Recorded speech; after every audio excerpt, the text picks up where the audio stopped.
Good morning. It's Wednesday morning. It's getting back to normal a little bit here. I know the day of the week, and that's a huge step. That doesn't seem like it should be a huge step, but it is. So we are again going live today on Twitter, Facebook, and YouTube. I don't know where you're watching me, but wherever you're watching, I get live comments as we're going. So you can leave a comment. We will answer them now. We'll also come back and look at all of these places later and answer questions for you. So if you have questions about any of the content that we give you today, podcasts, we might not catch you, but on podcasts, let me remind you that you can find us over at ASMM Digital.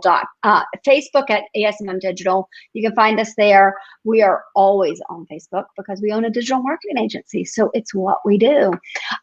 Speaking of the podcast, you can get the podcast on iTunes. You can also get it on Spotify and anywhere else you get podcasts. We would love you to subscribe there. And I'm going to ask again, I'm going to beg, we need subscribers over at youtube.com.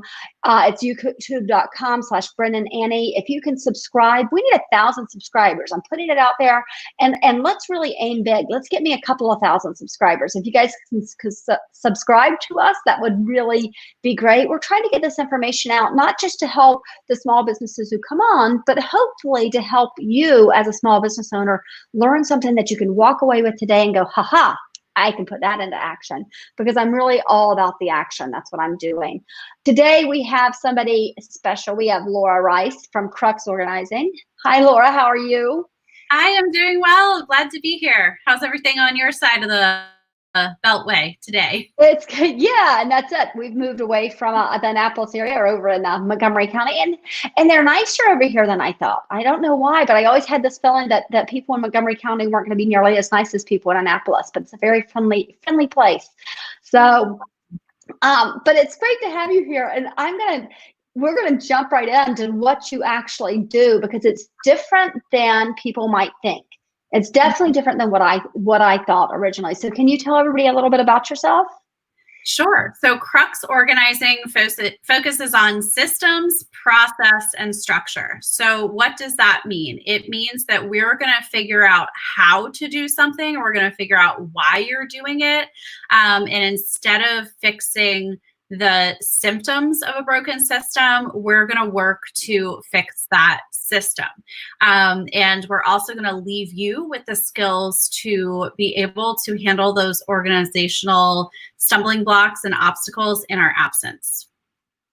Awesome. And I love that, because when I first heard about you, I thought, oh, she's going to organize closets. She's going to store my business, which is a mess right now. It's not such a mess. And that's not really what you do. I mean, I think you do a little bit of that, but that's not what you really do for businesses. And it's so important what you do, because so many people jump in and they think, oh, okay, I've got this business thing. And then to use the E-Myth revisited, they start making cupcakes and they realize, oh, it's more than cupcakes. Running a business is more than baking those cupcakes, right? Exactly. Exactly. And, I did, prior to starting my business, I worked for about 6 years for a senior downsizing company as I was growing my skills in the business organizing in my quote unquote day job. But I definitely don't just handle the closet. I want to figure out, why are the things in the closet? Where were they beforehand? Where did they need to go after? And really work to make sure that all parts of that conveyor belt are moving things along. And so a lot of organizers really just focus on okay, what's in the closet now? And I want to think about well, is this everything? Is there anything in the laundry right now? Is there anything at, the dry cleaners right now? What do you utilize? What types of things are you doing in your life? And are the things in your closet what support those goals that you have, or are they getting in the way of that? And then there's also the physical design. And so, a lot of those things that, getting down to the system of the closet, those are applied everywhere else. You go to the grocery store, there's systems in play, right? It would take so much time in the grocery store if we didn't have some systems in place. Right, exactly. And actually it occurs to me that I didn't ask you before, why Crux? And I think you just spelled that out pretty well, but why don't you tell us why you picked the name Crux? Sure. So I was actually helping a company rebrand years ago. And so lots of time spent reading the dictionary and looking up what words meant. And so I actually, this stays over my desk. This is the definition. I believe it's from Webster's dictionary. Crux, the most important part of something, such as a problem, issue, puzzle, etc. An essential point requiring resolution or resolving an outcome, the crux of the problem. A puzzling or difficult problem, an unsolved question. And really, I believe that organizing is where everything comes together. By being organized, we have the chance to say yes to the important things in our lives. We are better able to plug in. My love language is quality time. And so I'm organized not for the sake of being organized, but knowing that I'm exactly where I need to be in that moment and my attention doesn't need to be anywhere else. So I feel more fulfilled by having these systems in place. I love that. And this is really personal to you. This is almost a lifelong mission. You told me about how you started on your path to organization, and it touches you. It makes you who you are. So can you tell everybody else about that? Sure. So I grew up in a chronically disorganized household. So chronic disorganization is something that you've really struggled with it your entire life.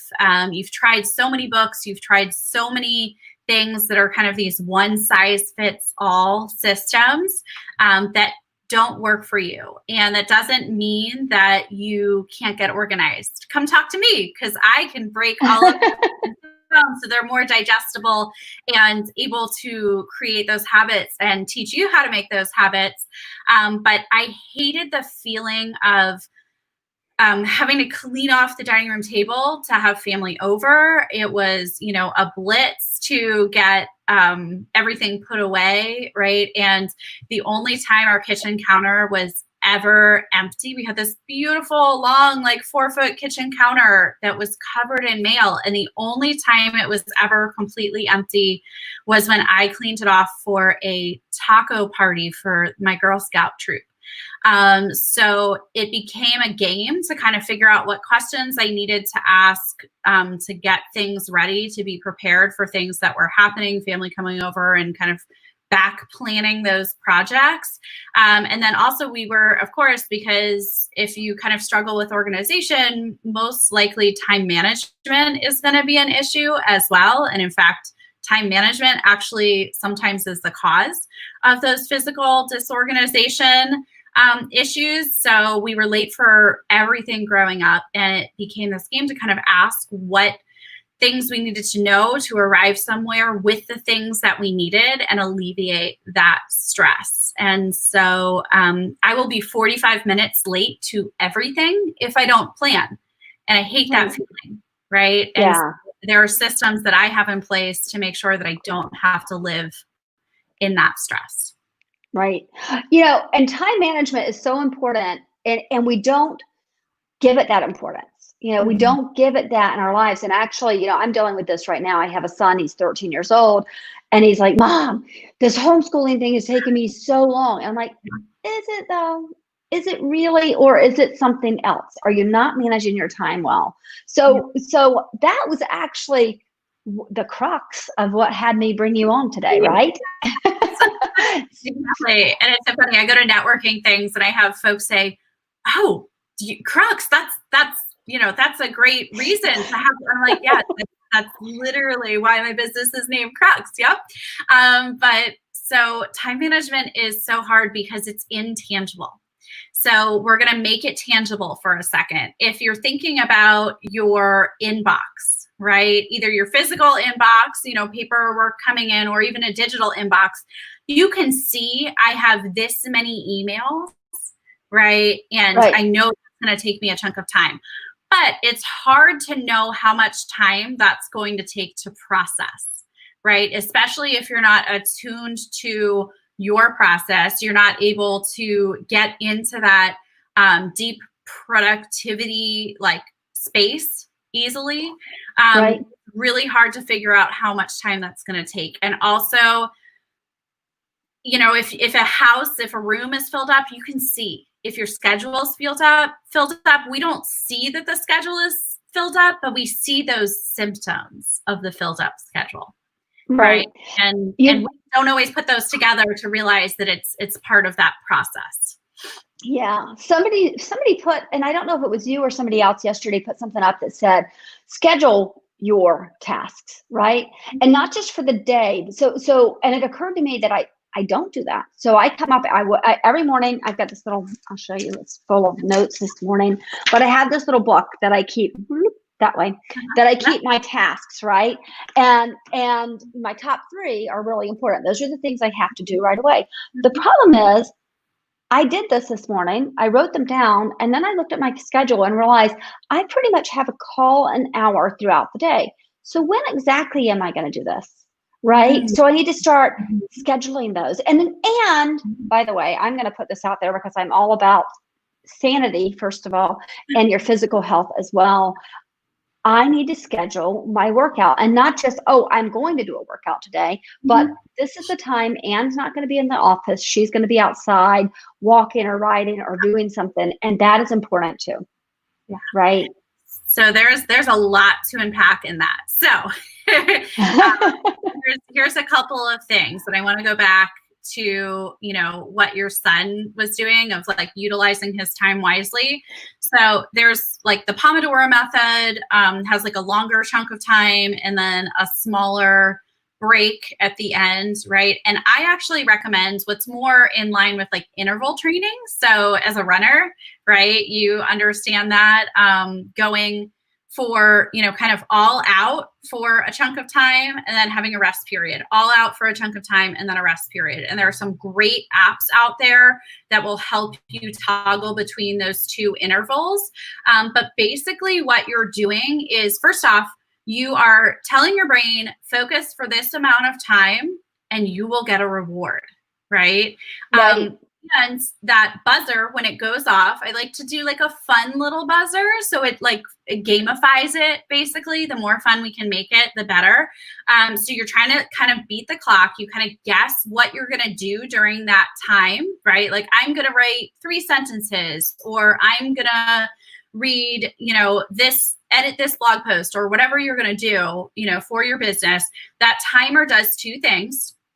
It stops you, lets you have that brain break. It also gives you that moment to say, did I focus and did I do what I needed to do during that time? Or did I get distracted by an email that came in, or a notification, or someone coming, you know, in my office, or a call coming in? And instead of waiting, you know, 50 minutes to work on something and then getting out of that 50 minutes and going, what did I even get done in that? Right? You have that time to be like, okay, that 2 minutes was not as productive. I'm going to get down deeper. And I kind of describe it as like, if you're playing Mario Kart, there's that view where you're like in the car, and then there's that omniscient view where you're above the car. So kind of when you're above the car, that's when you're kind of out, and then you dive back in, and then you pull back out and you dive back in. And during, you know, if you do that for a 60-minute chunk, you're going to be working not only in your productive time, but most importantly, you're going to be working that transition. And that's one of the hardest things to do. So when we exercise that transition, it means that we can turn times that wouldn't necessarily be productive into really productive times, because it's literally like a flip of a switch for us. Oh, I love that. Actually, I'm going to put Helen Fitzgerald's on here, and I'm pretty sure Kurt Jackson's watching. So I'm going to put them to the test and see if they're really watching. Tell us what the apps are, and I'm going to have one of them put that in the comments on Facebook. What are the apps that you like for that? So I think my favorite one is literally just called Interval Timer, and it's really simple. And you can just toggle back and forth between that. And in the absence of that, you know, most of our phones have a timer so that we can see that. And And the other thing you can do is time yourself doing repetitive tasks, kind of guesstimate how long it's going to take you to do something, and then see whether you're over or under on that. So basically it becomes a little bit of a game, and you are understanding when you say, okay, this task is going to take me 5 minutes. Is it really going to take you 5 minutes, or is it going to take you so much longer than that? Or Right. it's something that we think is going to take Crux says interval timer or a timer on your phone. I was going to say, I think he won. Yep, good job, Kurt. Thanks. So, it becomes that moment where we also learn that things that we think are going to take all this time, and we might procrastinate on them, right? Because procrastination is time project management based as well. We might figure out that those things aren't going to take us as long as we really think, or aren't going to be as stressful and painful as we really think that they are.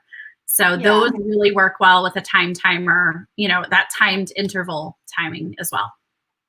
Yeah, no, I think that's great. I love the whole idea. Now I'm thinking about it. So I sent you an email yesterday, and it didn't have a link in it. And it said, the subject line was link, and it says, here's the link for the show tomorrow. And I'm telling you this because I'm practicing something new, because time management's hard for me too. I don't have nearly enough time in my day, right? I feel like I don't have nearly enough time in my day. But a big part of it is email. There's so many emails coming through. So I've started using email automation. By that, I mean, there's certain emails I send every day. The link to the show is one of them, right? And so I've been sending the link to the show to people every single day, writing the whole thing out. And yesterday I was like, oh, while I'm doing this, I'm going to make that a template. But I can't put the link in it because it's a template. But that meant you got the one without a link. That's okay. That's okay, right? Because we're going to stumble at some point. We weren't able to walk now. And I think that there's this fallacy that organizing or productivity is a flip of a switch or a one-time event, and it's cyclical, right? Your life is going to change. Your energy is going to change. What you're having to do and your responsibilities are going to change. And so you have to learn when you have to adapt. And when it's a simple tweak, and when it's something that's a little bit bigger. And we didn't talk about this before, but this made me think of it. So I call an equilateral triangle with my clients. I call it the triangle, and that's TRY. Okay. So it means that there's equal sides of time, energy, and attention in equal relation. Okay. And when the triangle changes, AKA you shorten one of the legs of the triangle, you must make sure that the other sides get longer to balance out that triangle. So example, less time, you need more energy and attention, right?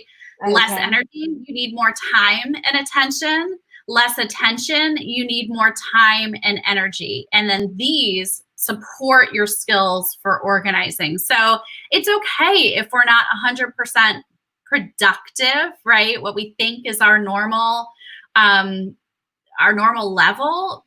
You're just going to need a little more time, and you're just going to need a little more energy, right? Or you're going to need to offset, and that's okay. You just have to, recognize that other things are going to have to change to kind of pick up that slack. Right. No, I love that. Do you have a slide or something that you might be able to share in the comments after this, or something that you could give people that in a chunk so they remember it? Because I think that is probably the most important thing I have heard in a long time. Oh, well, thank you. I was going to, if there's time, I'm going to drop just another one too. Okay. So I talk with my clients about the priority poll. And you might say, Laura, is that POLL or POLE? And my answer is going to be yes. Because we have to poll and POLL to figure out what's important to us, what things are already kind of on our POLE. And when something new comes along, is there space for it? Is there desire for it to be in our life? Does something else have to be bumped off to give space to that? So think about the triangle and the priority pole. Okay, I love that. I really, really love that. So I want to mention something. So yesterday I listened to a podcast. I listened to Lead to Win, which was with Michael Hyatt and Megan Hyatt Miller. And I love them. Megan Hyatt Miller, she's a mom of 5 kids, and she is the COO of a company. And she's amazing to watch. But she said something yesterday that was really good. And it hit me because one of my struggles as a business owner is not wanting to put too much on my employees and not wanting them to feel like I'm not doing enough, right? Mm-hmm. And she said, it's a matter of stewardship. And I thought, wait a second, that makes no sense, because here I am passing work off. And she says, no.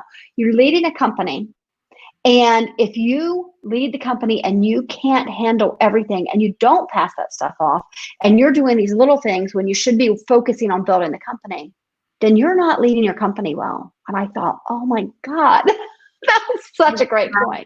Exactly. And well, that becomes, the discussion of delegation, right? What things can you let go of? What things should you hold on to? And what things do you need to explore that you've never made space for in your schedule? So the 80-20 rule by Crux is 20% of the things that you've planned will go right and 80% will go wrong.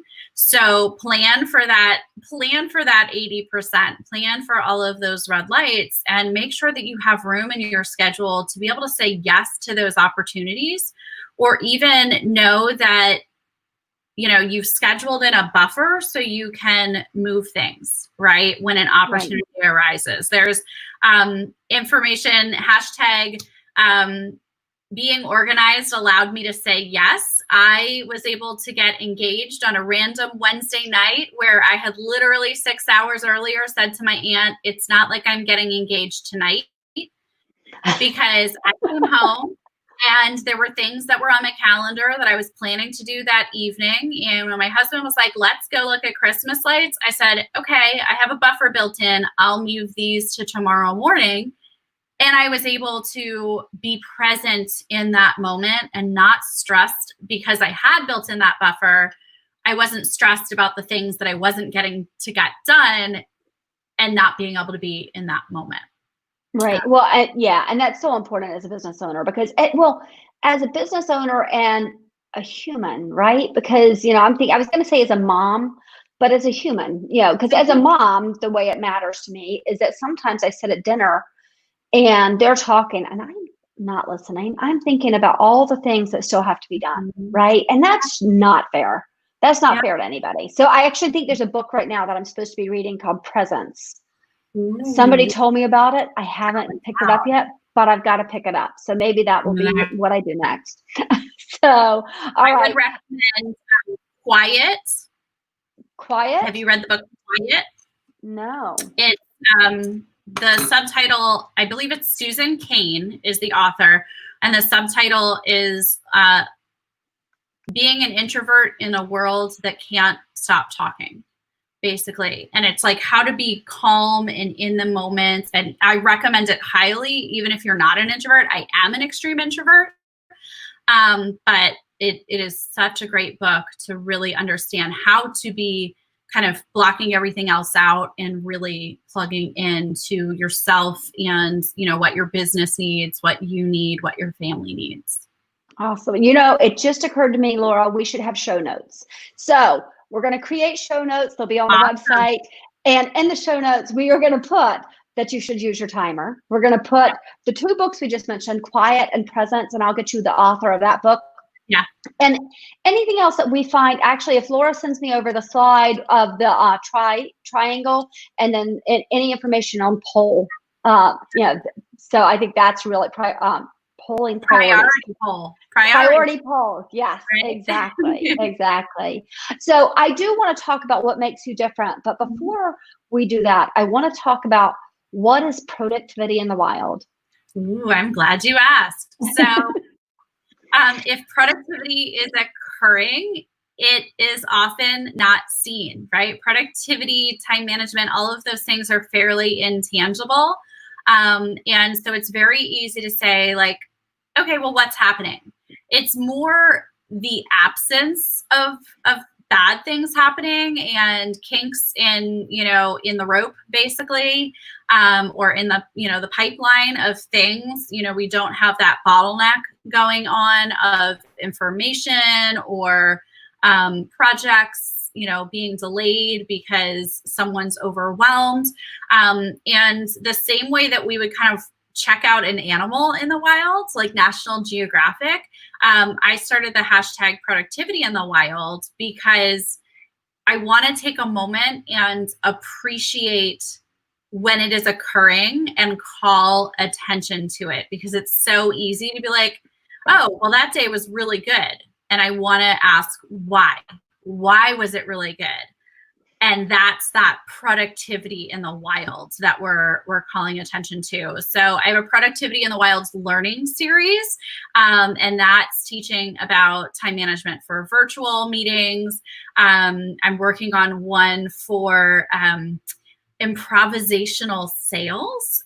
So using theater and improv to add that into, a better lifestyle. But it's like, what things can you implement? What systems, what habits, most importantly, can you implement into your life to create more of that productive lifestyle and a more enjoyable life and work life? Oh, that's awesome. You just reminded me, you said that you're doing the improv and sales, right? Improv techniques and sales. Yeah. And I was speaking to someone recently who had a son who said, I'm majoring in acting. Mm-hmm. And his first reaction was, I don't want you to do that. I think it's useless. You shouldn't do it. And then he started thinking about it, and he said to him, no, absolutely go for it. And he said this was about 10 years ago. And now he's in sales, and he takes what he learned in acting. And that's the thing about life. What you learn doesn't necessarily, we talked about this 2 days ago with Dan Willis. What you're learning may seem like it's not going to ever matter. I knit, right? Yeah. You may think that net doesn't matter, but I learned so many things about knitting. And one of them, it's just such a small one, but you get these instructions with knitting, and sometimes you come to a point where you're like, oh, this isn't going to work. This is wrong, right? This is just wrong. I'm not going to, and you try to figure it out. But if you just trust the process, you'll get there. So it's such a small thing, but it matters, right? So these small things you do. And it makes you a more well-rounded human, and it gives you that downtime as well. And you have that kind of in common with your clients, maybe sometimes, right? You can bond over that humanity. And so I actually studied musical theater and voice in college. And, folks are like, well, first off, how are you an introvert and able to act? And I'm like, well, right. Because it is a understanding between the audience and the folks. And it's something that I know inside and out, right? I know that character inside and out. I know organizing inside and out, which is why, I can talk about it, no problem, free. We talked a little bit about kind of what we were going to talk about today, but we didn't plan anything out extensively today. And we've just been kind of, going with the flow and building upon that. And that's what you have to do in any situation. You have to be actively listening. You can't just be, feeding the joke, right? Giving the line for the joke, not getting a laugh every single night and doing the same exact thing. There needs to be that moment. And also that coming together, that you have to help your fellow actors. If something goes wrong in live theater, you have to deal with so much of that. I was in a Little Night Music, and my scene partner didn't come on, wasn't in the scene, and I had to do a duet scene, not a song duet, but like a dialogue scene as a monologue, and I had it figured out up to like a certain point. I'm doing 3 minutes of monologue. I go to, start to cry. And in that moment, I'm like, for in the scene, starting to cry. And I'm like, okay, what's my next move? And it's like, never fear, Anne, I have arrived. And I'm like, oh, good. Thank God. I've never felt more like attuned to what that, what that line was in that moment. And here comes, my scene partner wearing half of last scene's outfit and half of the next scene's outfit. So she had completely forgotten about that scene. And of course, I'm me. So, early in the rehearsal process, I was like, this is like a really quick thing. Do you want to make sure we walk around together so we're there for the entrance together? And she was like, nah, I'm fine. I'll be there. And you know what? After that, she always walked around together. So that way, and I had waited, I had tried, and there was a point in time where I was like, I can't wait any longer. Like, I'm going to give you a few seconds and then I just have to go, because otherwise the audience knows, kind of what's going on. And it's made me a better organizer because I can listen, I can sit in silence and really be, in that moment. And I will admit there's some theatricalities who, when we're dealing with changing a system, we need to have that moment where they have that huge realization and, the music swells a little bit so that we have that change and they're ready to make that change. So I will admit that sometimes I work to create those moments that my clients can have that pivotal change within their habits. I love that. I love that. So I want to go back real quick. So you talked about having courses. How do people find your courses? So you can go to cruxorganizing.com, or you can follow us on any of our social media platforms. And I know that Anne is going to put all of those. We're on LinkedIn. We're on Facebook. We're on Twitter. We're on Instagram. A lot of what we do is either we have to sign NDAs for, or we are doing things that don't photograph well, systems and processes. So what you're going to see is a lot of kind of more of those productivity in the wild things, and just really helpful hints. The one I recently sent out was, or the one that's going to go out today, is that if you ever have those gift cards that have like $1 or $2 on them, right? And they're just sitting around, they're collecting, you can't really use them for anything. If they're like a Visa or MasterCard gift card, you can apply them on Amazon and you can just charge like $1.29 to that card. It zeroes out, right? And now that's added to your Amazon gift card balance. And so you don't have to buy them in, those set increments. You can get rid of that. And so things like that optimize your time. And then when you want to use that money, you're not looking for that gift card. I call it stacking the cows. Right. It was like an old Rubbermaid commercial where the cows were all stacked up in the fields. And you stack the cows and you can utilize them instead of being frustrated at yourself for having lost those things because you came up with a system to replace that thing that wasn't working. Absolutely. And I do that with my children, just so, if you give my kids a gift card, for anything, I generally buy it from them, is what I do. I give them cash.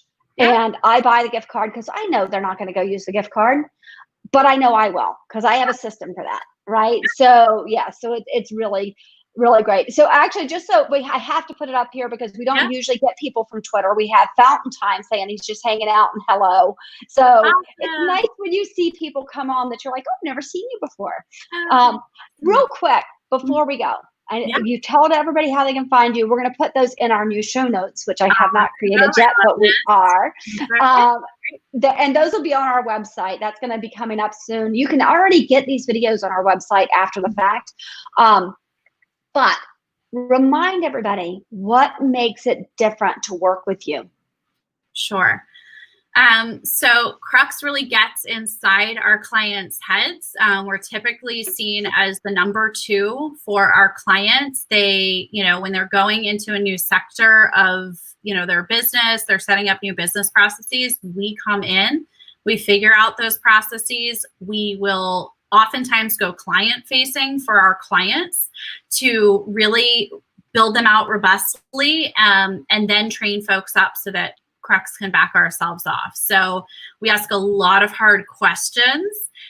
We figure out things that our clients didn't even have in their head when they started the process, and figure out ways to make their lives easier, and ultimately make them more money. Because isn't that what we all want, right? Yeah, exactly.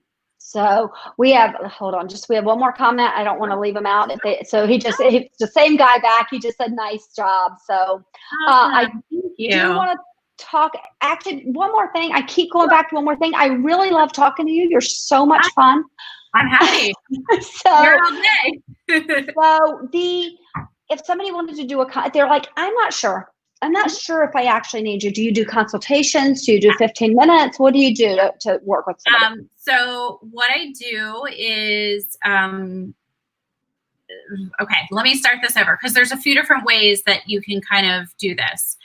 You can join one of my free Productivity in the Wild. I typically, for my Productivity in the Wild sessions, I have like a 20-minute version and an hour-long version.